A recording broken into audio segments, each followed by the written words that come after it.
BFM TV face à face. Apolline de Malherbe. Il est 8h32 et vous êtes bien sur RMC et BFM TV. Bonjour Aurore Berger. Bonjour. Merci d'être dans ce studio ce matin pour répondre à mes questions. Vous êtes la ministre déléguée auprès du Premier ministre en charge de l'égalité entre les femmes et les hommes et de la lutte contre les discriminations. Il y a de nombreux points que je voudrais pouvoir aborder avec vous ce matin. Je précise d'ailleurs qu'un certain nombre de facultés sont toujours bloquées au moment où l'on se parle, notamment Sciences Po Paris. On est en direct là-bas, elle est occupée à nouveau, l'école, depuis cette nuit. La police se positionne sur place et on y reviendra évidemment avec votre réaction notamment. Mais je voudrais d'abord revenir sur ce plan que vous avez dévoilé, un plan de lutte contre la prostitution, avec un volet en particulier sur la prostitution des mineurs. Et je voudrais vous interroger sur un cas. Aujourd'hui, à 13h30, à Valenciennes, on attend le verdict du procès de 11 hommes. Ils sont jugés depuis une semaine, ils sont dans le box des accusés. Il y a des hommes de profils très différents. Il y a un boulanger de 27 ans qui reconnaît avoir non seulement été client mais aussi proxénète. Il y a un banquier, un agriculteur, un ouvrier chez Renault, un autre chez Stellantis, un apprenti sommelier. Et ils ont tous en commun d'avoir eu des relations sexuelles avec Louise. Louise qui avait à l'époque 14 ans. Pour certains, ils ont payé et ils sont poursuivis pour recours à la prostitution d'un mineur. Ils encourent jusqu'à 18 mois de prison. Ça, c'est ce qui se passe à Valenciennes. Mais pendant ce temps-là, il y a le site Coco, sur lequel ils ont été mis en relation avec la jeune Louise. Ce site Coco, qui est aussi lié à la mort de Philippe, qui a été lynché à mort à Grande-Synthe il y a 10 jours. Et ce site Coco, je l'ai encore vérifié à l'instant, juste avant de rentrer dans ce studio, il est parfaitement ouvert, on peut y aller et on peut y trouver toutes sortes d'horreurs. Oui, vous avez raison de le dire. Déjà, dans ce que vous avez dit au tout début, il n'y a pas de profil type. Et malheureusement, j'allais dire, ce serait trop simple de considérer qu'il y a un profil type de l'agresseur, parce qu'on parle bien d'hommes qui ont abusé d'une enfant. C'est de l'exploitation sexuelle, c'est de la traite des êtres humains. Et c'est ça aussi les mots qu'il faut poser quand on parle de prostitution, on parle de violence, on parle d'abus. Et il y a évidemment encore moins d'ambiguïté, si tant est qu'il doit y en avoir, quand on parle d'enfants. Ça, c'est le premier point. Deuxième point, c'est que malheureusement, c'est trop simple aujourd'hui. C'est trop simple de devenir proxénète, c'est trop simple d'avoir recours à la prostitution parce que justement, on a ces sites qui prolifèrent, qui sont à la fois des sites mais aussi des messageries privées, qui est toute l'ambiguïté justement du site dont vous avez parlé, Coco, parce que la messagerie privée, évidemment, c'est différent et plus difficile aussi à pouvoir réguler et réglementer. Si je précise les choses d'ailleurs, Coco, ça c'était coco.fr, c'est-à-dire qu'il était hébergé sur un site français. Il est aujourd'hui devenu coco.gg, c'est-à-dire que il est hébergé sur l'île de Guernesey, qui est ce statut un peu complexe, mais qui est relié à la Grande-Bretagne. Et sur ce site internet, on y voit donc des relations sexuelles entre majeurs et mineurs. C'est d'ailleurs ce que précise la procureure de ce procès qui a lieu en ce moment. Il suffit de donner son genre, son âge, son code postal et son pseudo. Il n'y a en fait, il n'y a aucune vérification d'identité. On vous demande même pas quel âge vous avez, on vous demande même pas de faire semblant d'être majeur. Il n'y a aucune vérification d'identité. Donc moi, je le dis à nouveau, en termes de prévention, notamment à des jeunes qui pourraient aller sur ce site. Ce sont des sites qui sont dangereux. Vous l'avez dit, il y a des guet-apens qui ont été tendus du fait de ce site à des hommes en raison de leur homosexualité. Ce sont des guet-apens. Ils ont été attendus, ils ont été lynchés, ils ont parfois été lynchés à mort du fait de leur orientation sexuelle, parce qu'ils ont été identifiés grâce à ce site. Donc qu'est-ce qu'on fait? Il y a de manière générale ce qui se passe sur les réseaux sociaux, ce qui se passe sur les plateformes. Ce que vous dites serait par exemple totalement valable sur ce qui se passe sur la question de la pornographie. Quand on parle de la pornographie, je vais le dire comme ça, mais dans nos générations, en pornographie, on n'y avait pas accès comme ça, en libre service. Ça n'existait pas et c'était pas non plus les mêmes contenus. Aujourd'hui, les contenus qu'on trouve en quelques clics par recherche de mots-clés, ce sont des actes de torture, ce sont des actes de barbarie, ce sont des femmes qui parfois se font séquestrer pendant des jours dans des appartements, qu'on oblige à avoir des relations sexuelles, qui sont donc violées. Qu'est-ce qu'on fait? On a changé la loi, on attend la décision du Conseil constitutionnel là-dessus, de manière à permettre que Pharos, qui est notre plateforme qui permet le retrait de contenu, puisse retirer justement ces contenus qui ne sont pas de la représentation, on ne parle pas de films, d'audiovisuel ou de cinéma, on parle d'actes réels où de vraies femmes subissent de vrais viols.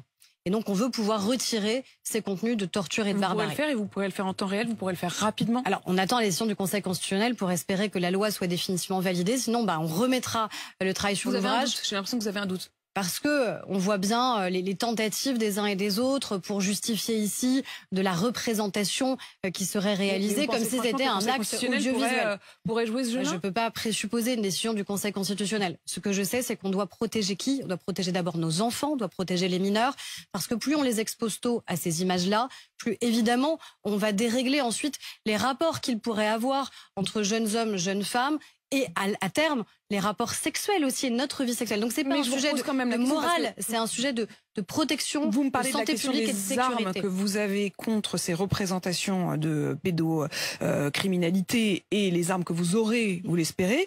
Mais je vous posais quand même la question sur Coco et je vous la pose très concrètement. Parce que on voit bien qu'on a des sujets d'hébergement de sites à l'étranger. Est-ce que vous avez les moyens de faire fermer par exemple ce site ? Ce qu'on doit faire, c'est... En fait, il y a deux choses différentes. Quand ce sont des sites internet, quand ce sont des messageries privées. Et en plus, quand parfois il y a le sujet de l'hébergement à l'étranger. Ce qu'on peut faire, c'est quoi ? C'est faire en sorte que des URL soient tout simplement supprimées. C'est faire en sorte aussi... L'URL, c'est l'adresse. L'adresse qui est renseignée puisse être supprimée quand des contenus justifient d'être supprimés. Mais c'est le travail qui est engagé avec Marina Ferry, qui est la ministre en charge du numérique, justement, pour garantir ça. C'est faire le fait de changer la loi, comme je vous l'ai dit. C'est d'alerter, d'avertir aussi, pour faire en sorte que le moins de personnes possible se retrouvent sur ces sites, au risque, encore une fois, de l'exploitation ou de guet-apens qui ont pu être tendus en l'espèce à des hommes en raison notamment de leur homosexualité. Et évidemment, c'est une mobilisation constante de nos services. Typiquement, là, ce qu'on a fait sur la stratégie de prostitution, c'est qu'on a renforcé une cellule dédiée de cyber-enquêteurs, parce que tout simplement, la précédente loi en 2016, on n'avait pas ces mêmes besoins, évidemment, sur le numérique. Donc, c'est des cyber-enquêteurs. Ils font quoi ? Toute la journée, ils regardent, malheureusement, ces images-là pour voir ce qu'on peut supprimer, pour détecter des comptes, pour détecter s'il y a du proxénétisme, pour ensuite judiciariser. Qu'est-ce qu'on fait aussi ? On renforce les moyens dédiés à des associations pour faire quoi ? Des maraudes numériques. Parce que les maraudes, au départ, on disait... Ce que vous appelez les maraudes numériques, c'est justement cette veille sur Internet. C'est cette veille constante qu'on doit pouvoir faire, parfois très glauque, désolé de le dire comme ça, mais pour vérifier ce qui est dit, pour vérifier les atteintes qui pourraient être faites à des mineurs, l'exploitation. Et puis vous voyez bien comment ça peut dériver. 7 000 à 10 000 mineurs qui seraient aujourd'hui dans des situations de prostitution. C'est effectivement l'estimation des associations et en majorité, ce sont des jeunes filles de 13 à 16 ans. Est-ce que vous prévoyez également une augmentation du fonds pour sortir de la prostitution? On sait, on a entendu d'ailleurs des témoignages sur RMC dès hier, au moment où vous présentiez votre loi, de prostituées qui cherchent à sortir de cette situation de prostitution. Il y a un fonds, environ 300 € par mois, qui leur sont donnés si elles arrivent pour les accompagner dans cette sortie. Elle dit c'est pas suffisant. Est-ce que vous seriez prête à mettre plus? Déjà, on est le seul pays au monde à le faire. La France est le seul pays au monde à accompagner des femmes et parfois des hommes qui sont en situation de prostitution pour leur permettre de sortir de ce qui est un système, encore une fois, de violence et d'exploitation qu'on leur impose. Et que des clients leur imposent, que des proxénètes leur imposent. Est-ce qu'il faut à terme revoir l'allocation? C'est un débat qu'on peut avoir. Quand vous dites la distinction entre clients et proxénètes, c'est aussi pour préciser que certaines qui ont parfois le sentiment, au moins au début, et c'était d'ailleurs l'objet d'un des témoignages très forts qu'on avait hier sur RMC, qui au départ disent je l'ai fait de moi-même, je pensais, et puis en fait elles c'est jamais si simple. De quand très on dit je l'ai fait de moi-même, en vérité vérité c'est jamais si simple. Moi j'ai fait témoigner volontairement des femmes qui se disent survivantes de ce système de prostitution hier. Et oui, il n'y a pas un profil type. Par contre, ce qui revient à chaque fois, c'est la vulnérabilité. C'est la vulnérabilité de femmes qui parfois ont été abusées dans leur enfance, qui ont subi de l'inceste. C'est la vulnérabilité de celles qui ont subi des violences dans leur couple. C'est la vulnérabilité parce qu'il y a une précarité financière. Il y a toujours ce dénominateur commun de la vulnérabilité.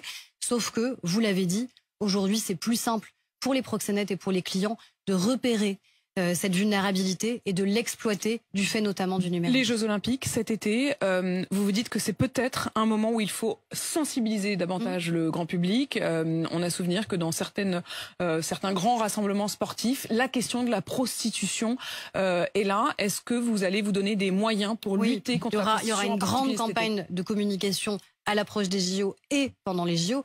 Pour deux choses, espérer convaincre sur les valeurs que nous portons. La France porte des valeurs sur l'abolition de la prostitution, considérant que non, la fameuse phrase de tout temps, la prostitution existait, comme si c'était inéluctable, comme si cette exploitation des femmes et du corps des femmes devait continuer. Eh bien non, en vérité, on ne souhaite pas que cette exploitation puisse continuer. à défaut de convaincre sur les valeurs, convaincre sur les risques, celles et ceux qui viendront en France pour les Jeux, de dire encore une fois ce qu'ils encourent si jamais ils ont recours à la prostitution. Et vous pouvez repréciser d'ailleurs effectivement les amendes qu'encourent les clients qui auraient recours à la prostitution. Qu'on a aggravées et qui sont d'autant plus aggravées, évidemment, si jamais ce sont des mineurs, parce qu'on présuppose systématiquement que pour les mineurs, il n'y a pas de consentement qui soit possible et que donc c'était évidemment une exploitation. On a changé le cadre de la loi en 2016, c'était une loi courageuse et importante qui avait été portée par Laurence Rossignol, et je le dis ici, parce qu'on est passé d'un moment où on criminalisait les femmes et les hommes, qui est socialiste, les femmes et les hommes qui étaient dans le système prostitutionnel. Non, en fait, la culpabilité, la responsabilité, elle doit porter sur ceux qui en abusent et les exploitent, des clients et des proxénètes. Et il faut aussi que la société considère ce qui se passe et considère que ça les regarde, et que ça ne nous regarde pas uniquement quand ça embête chez nous et que ça nous embête. À un moment, on parle encore une fois de violence. Aurore Berger, les étudiants pro-palestiniens qui continuent à bloquer un certain nombre d'écoles et d'universités, ça se passe notamment à Sciences Po Paris, qui est à nouveau occupé depuis cette nuit. Tous les cours et les examens sont annulés. C'est aussi le cas à l'ESJ de Lille, l'école supérieure de journalisme de Lille. C'est le cas aussi à Saint-Étienne, au Havre, à Lyon, à Poitiers. Pour ce qui est de l'école Sciences Po Paris, vous voyez ces images. Effectivement, Sciences Po Paris où le dialogue avait été plutôt choisi par la direction, qui avait d'ailleurs rassemblé professeurs, étudiants et direction hier. Visiblement, ça n'a pas convaincu ces étudiants pro-palestiniens qui ont choisi d'occuper à nouveau les locaux et donc d'empêcher la tenue des cours aujourd'hui. Est-ce que vous vous dites que la direction doit intervenir? Est-ce qu'il faut lever, y compris par la force, ces blocages? Alors vous savez que la levée des blocages, c'est toujours à la demande de la direction ou du président d'université quand c'est une fac. Donc ça, c'est sa responsabilité. Et l'État a toujours dit, et la ministre a toujours dit, qu'on serait aux côtés de toutes les demandes qui seraient faites par les présidents d'université et les directeurs des écoles concernées. Moi, je suis surtout très triste de la situation à Sciences Po. Moi, j'ai été tellement fière d'en être l'élève. Vous êtes une ancienne élève de Sciences Po. Quand je vois ce qui s'y passe, ça n'est pas l'école que j'ai connue. C'était une école où il y avait du débat, parfois très frontal. Il y avait du combat politique, même du combat syndicalisme étudiant. Il n'y avait pas de haine. Il n'y avait pas d'antisémitisme à Sciences Po. Je suis désolée, mais quand je vois des étudiants tendre des mains rouges qui rappellent des images où des Israéliens ont été décapités, il y a deux solutions. Soit ils sont incultes, soit ils sont antisémites. Dans les deux cas, c'est un problème puisqu'ils sont à Sciences Po.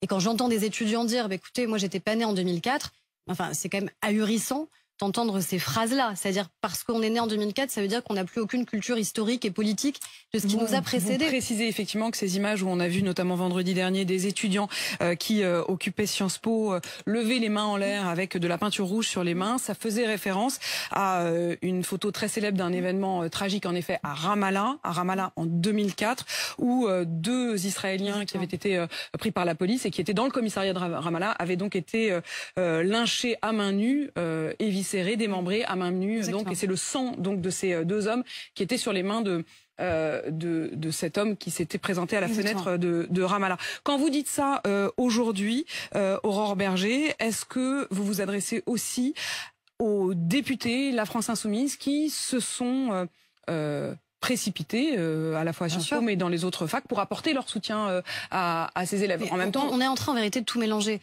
On peut évidemment être en soutien des Palestiniens. On peut évidemment trouver insupportables les images de ce qui se passe à Gaza, de ces femmes, de ces enfants, de ces hommes qui évidemment aujourd'hui courent des risques, qui meurent, qui sont dans les hôpitaux, qui sont dans des situations humanitaires extrêmement difficiles. Et la France, elle est pleinement mobilisée, vous le savez bien, à la fois pour garantir un cessez-le-feu et la libération des otages, puisqu'il y a encore des otages français, accessoirement, qui sont dans les geôles du Hamas aujourd'hui. Mais on ne doit pas essentialiser des Français qui seraient juifs. On ne peut pas aujourd'hui dire que parce que vous êtes juif ou parce que vous avez un nom de famille qui laisserait penser que vous êtes juif, vous êtes donc co-responsable de la situation à Gaza. On ne peut pas cibler des étudiants juifs. Des députés ont rencontré les étudiants juifs à Sciences Po. Ils sont sortis de cette rencontre traumatisés de ce qu'ils ont entendu, d'étudiants qui n'osent plus venir en cours, d'étudiants qui ont peur. Moi, j'entends les familles qui me disent que leurs enfants, parfois, à l'université, dans des écoles, dans des prépas, ont peur, envisagent de ne même pas passer les examens. Donc, on ne peut pas accepter d'essentialiser les gens. On n'est pas, parce qu'on est juif, responsable de la situation à Gaza. On n'est pas, parce qu'on est juif, un soutien de Benyamin Netanyahou. Par contre, appeler à la destruction de l'État d'Israël, qui n'est pas du tout la même chose que refuser de soutenir la politique de Benyamin Netanyahou, ça s'appelle de l'antisionisme et on sait très bien que c'est une nouvelle forme de l'antisémitisme. Aurore Berger, vous allez d'ailleurs présider à partir de lundi les assises contre l'antisémitisme. Est-ce que les chiffres, c'est-à-dire au-delà des témoignages que vous apportez d'étudiants qui se sentent intimidés, empêchés d'entrer dans les facs, est-ce que vous avez des chiffres là-dessus? Est-ce que les chiffres de l'antisémitisme que vous allez donc combattre lundi continuent à évoluer? Malheureusement, on a une recrudescence terrifiante de l'antisémitisme et partout. C'est-à-dire, c'est dans tous les pans de la société, que ce soit évidemment et malheureusement sur les réseaux sociaux, que ce soit dans nos universités, que ce soit dans la rue, dans un certain nombre de manifestations qui, heureusement d'ailleurs, parfois ont été interdites justement pour éviter cela. Ça n'est pas la même chose, encore une fois, de soutenir la cause palestinienne, de demander une solution à 2 États, de garantir qu'un jour, évidemment, il y ait un État palestinien et de l'autre côté, de tomber dans l'antisémitisme. Il faut arriver quand même à faire cette différence. Pendant ces assises, est-ce que c'est juste pour faire un état des lieux ou est-ce qu'il y a des mesures? Déjà, c'est engager la société parce qu'il faudrait qu'on se sente tous concernés. Tous concernés. Ça n'est pas parce qu'on n'est pas soi-même juif qu'on n'est pas concerné par un certain nombre de nos concitoyens qui vivent aujourd'hui des intimidations, des humiliations, des violences parfois, ou qui ont peur d'être dans notre pays parce qu'ils sont juifs ou parce qu'on suppose encore une fois qu'ils le sont et qu'ils seraient donc les suppôts d'Israël. C'est ça qui est en train de se passer. Donc je réunis l'ensemble des cultes, parce que je crois que c'est important aussi que ce message puisse être envoyé. Et tous les cultes ont répondu présent, sans aucune difficulté. Je tiens à les en remercier.